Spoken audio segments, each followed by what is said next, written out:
Hi, guys. How are you? What I want to do today is I want to talk about Jacksonian democracy. And we've talked a little bit about this before. Um, in the time frame of the class that we're looking at, there's a couple of presidents that I think you need to understand. The first one we've talked about briefly is Thomas Jefferson. Remember, Jefferson's the guy that wrote the Declaration of Independence simultaneously while he held slaves on his plantation in Virginia. And in fact, Jefferson at the time period in the early 1800s said, slavery is like holding a wolf by the ears. It's a horrible situation, but you dare not let go. Um, and so that creates one of the major paradoxes in American history with Jefferson. I think the other one that you have to understand within the time frame of our class is Andrew Jackson. And Andrew Jackson is our first common man's president. And what I mean by that is if you look at our first president, so you have Washington, John Adams, then Thomas Jefferson, James Madison, James Monroe, and then John Quincy Adams. And all of those presidents are kind of part of the early American elite. You know, Washington's father of our country. Adams was, in many ways, the architect of the American Revolution, had his thumbprint on the Declaration of Independence. Obviously, Jefferson writes the Declaration. Madison is the author of the Bill of Rights and the architect of the Constitution. Monroe is a disciple of both Jefferson and Madison. And then, of course, John Quincy Adams is the son of the second president, John Adams. So, if America did have an elite, those early presidents were part of it. So, um,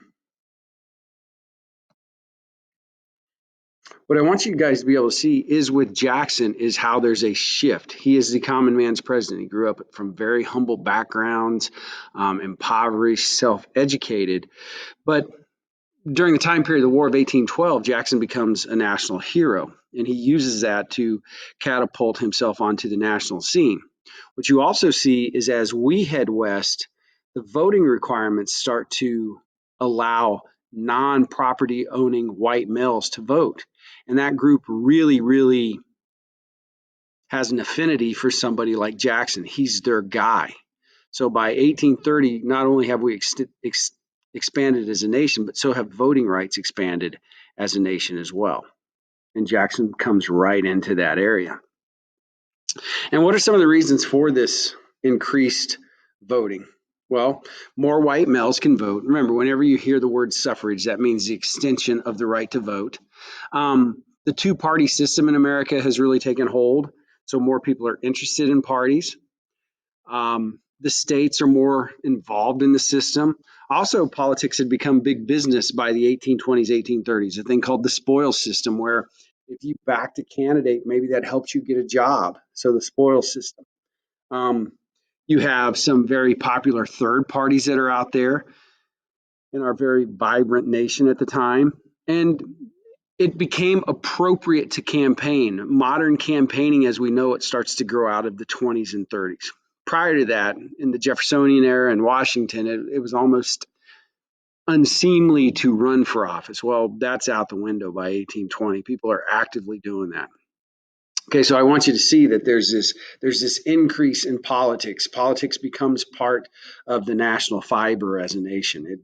It becomes something, and Jackson is right into that area. Now, this is really interesting. I think this is a big part of our history, and I want you to see this piece. Jackson runs in 1824, his first attempt to run for the presidency, and you have a very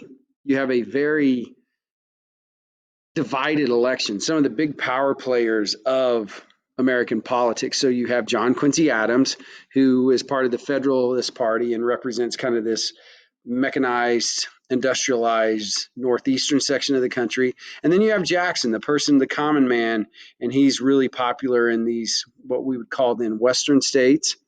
And then you have the Speaker of the House of Representatives and well known politician of the time period, Henry Clay, who's big in Kentucky and through this region here. And you also have another guy by the name of Crawford, who actually is able to garner some votes from his home state of Georgia and elsewhere. Well, In our electoral college system, you have to have a majority of the electoral votes to become president of the United States. Okay. And you have to have a majority of the whole. Well, you'll notice that Andrew Jackson not only gets the popular vote, but he gets, and notice my words, he gets the most electoral votes, but he does not get a majority of the total. Therefore, the election goes to the House of Representatives. Henry Clay, who is the Speaker of the House of Representatives, throws the election to John Quincy Adams. And thus the Jacksonians, and Jackson becomes the only president in American history to have the most electoral votes and popular votes and not become president of the United States. And then this gets coined by the Jacksonians as the corrupt bargain. Jackson has 4 years. He gets his political machine stronger. And what you see happening then is he has a electoral mandate in the election of 1828. And Jackson handily defeats the sitting president, John Quincy Adams. And also, when you see a president win like this, it creates what's a mandate. When a president wins a big election, it's symbolic that the people are behind him. So Jackson pushes really hard um, to get his policies pushed through. So when we talk about Jacksonian democracy, understand that he becomes the voice of the common man. I think as you see this here, you can see how he somewhat represents this moving westward that we as a nation are doing. And these are small business owners and small farmers, and they see a real connection with Jackson. Jackson's from he was an orphan. He's from very humble beginnings, self-educated. First half of his life, he's very impoverished, but frighteningly ambitious. And he moves up the ladder to become president of the United States. So that's where he has a connection with the common man. Now, where Jackson gets interesting is the fact that of all of our, especially early presidents, and this is why the cartoonist has him like this, um, he probably acts most kingly of all of our early presidents. So you have this kind of piece here. The common man's president is also the person who acts in a most authoritarian format.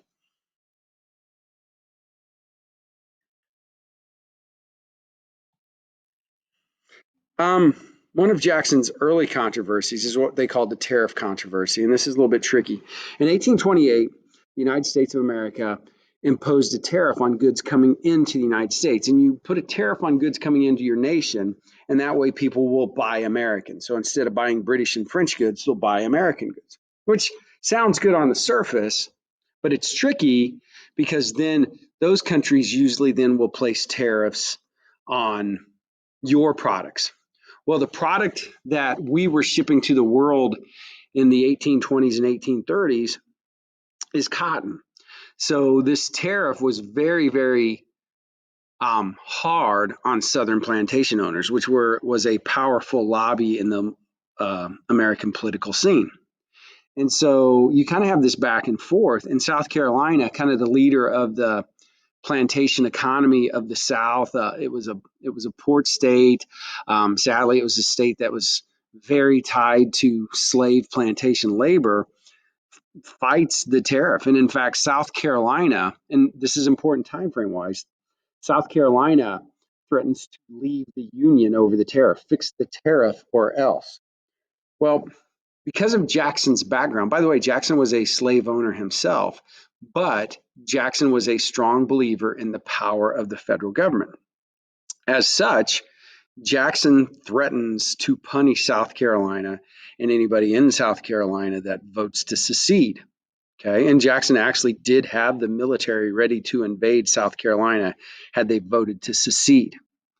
Eventually, and I think this is really interesting, Jackson's primary political rival, a guy by the name of Henry Clay, actually creates a compromise that brings this controversy together and potentially saves the Union of the United States. And it's called Clay's Compromise. And what it does is over a period of years, is it lessens the tariff. And so it was a number that the South could deal with.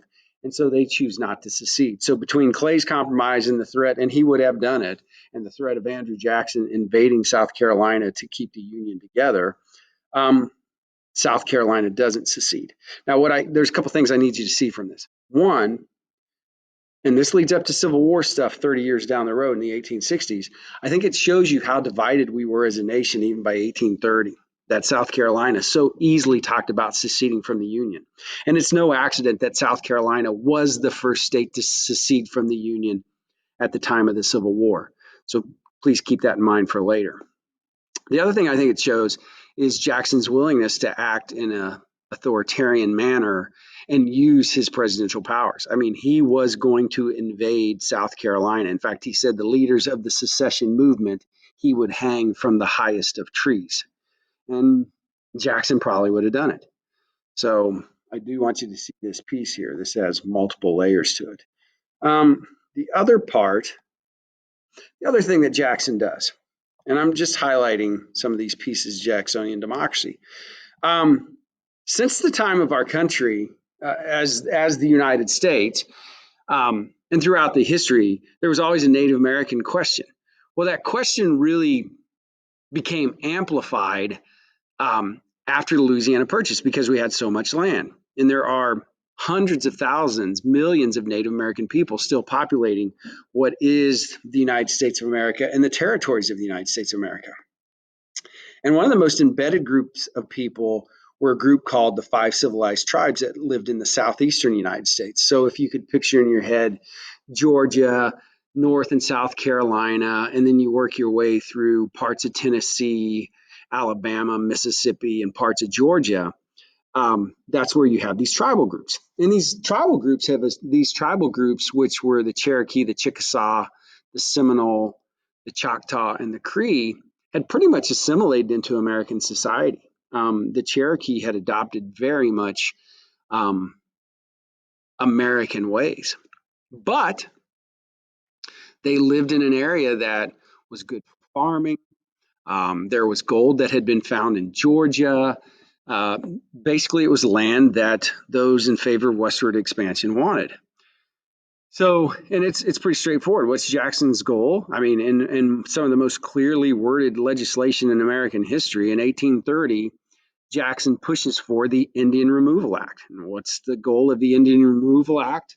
To remove the five civilized tribes from the southeastern part of the United States of America. Now, it's really interesting. The Cherokee had become so assimilated into American society, and they realized they couldn't fight the United States of America. The Cherokee actually go to the courts and they go through the Supreme Court system. And in fact, multiple times the Supreme Court of the United States of America sides with the Native Americans, basically that they're a protected group of people. And this is another example of Jackson acting kingly. And the only time that I'm aware of where a president of the United States openly ignores a Supreme Court decision, Jackson ignores some John Marshall Court rulings, and basically and tells the Supreme Court Justice of the United States, the Chief Justice of the Supreme Court, John Marshall has made his decision. Now let him enforce it, which is, I mean, is very authoritarian talk by President of the United States. And eventually, the Native Americans from the Southeast are removed. Okay. I don't think that could have happened in today's society, but during the time period, the vast majority of Americans were supportive of the president doing that. And these five peaceful tribes were moved to what's called the Indian Territory. So from their traditional homelands to what's basically today's Oklahoma. And you can kind of see. So here are the tribes: the Seminole, the Creek, the Cherokee, the Chickasaw, and the Choctaw. And then their movement from their traditional homelands to what's called the Indian Territory, which is made up of parts of Texas, Oklahoma, and parts of Kansas. And the worst part of this were the Cherokee on the Trail of Tears. Roughly 1 out of 4 of the Cherokee that went on the Trail of Tears passed away. And that was primarily children and the elderly as they got sick during that movement into the Indian territories. The other, let me move forward one. Another debate that starts to come up is, and this will lead to a discussion with the Bank of the United States. You had what they call, think about hard cash, coin.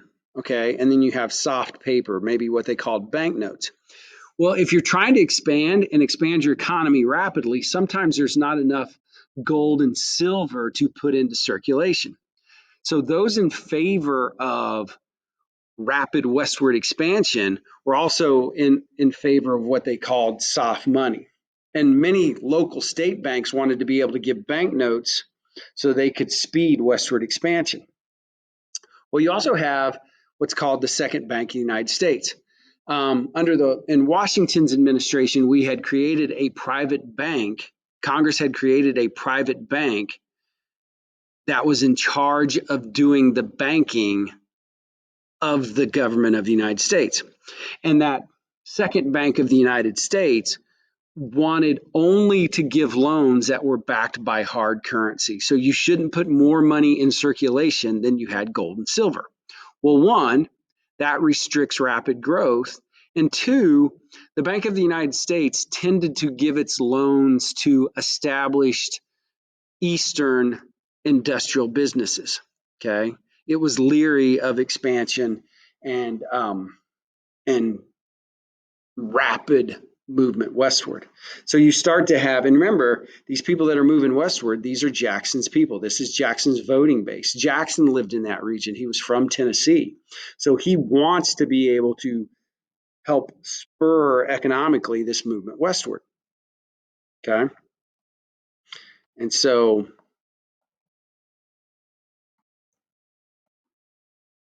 what you end up in one of the fascinating pieces of American history is you have the president of the United States of America, Andrew Jackson, actually destroy the Bank of the United States. So what does Jackson do? How does he go about destroying the Bank of the United States? One, whatever money, Congress controls the money of the government of the United States of America, but some assets have been allocated to the president, to the executive branch. So whatever money that Jackson had control of as president of the United States and did not need congressional permission to move, he moved from the Bank of the United States to these pet banks in the West. He's like, okay, if they won't give you loans, here's this money, you use it to get loans. Also, because the bank was created by Congress, every few years you had to recharter the bank.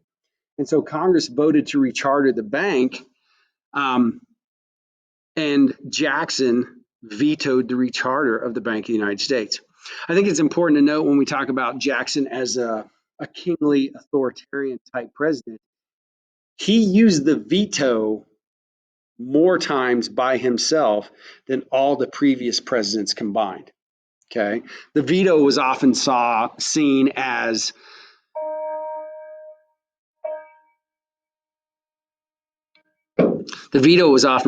a last ditch effort of a president. And Jackson had no qualms about using that.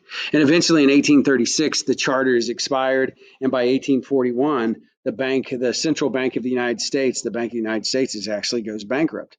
So Jackson achieved his purpose. Now, it did lead to the Panic of 1837, which is one of the biggest economic crises in American history. So obviously there's a trade-off. But there is a good one. Jackson wanted that money to go to the common man. And to do that, he was willing to act very authoritarian. Which then kind of what I want us to be thinking about and what I want you to be able to frame. And again, you got to understand Jackson. I mean, Jackson's is a man of his time period. Jackson's very controversial today, even. Jackson was a slave owner. But he was also a strong advocate of the power of the federal government of the United States. Jackson wanted to help establish the presidency of the United States. Jackson was able to hold off the secession of the South. So he diverted a civil war 30 years before the Civil War.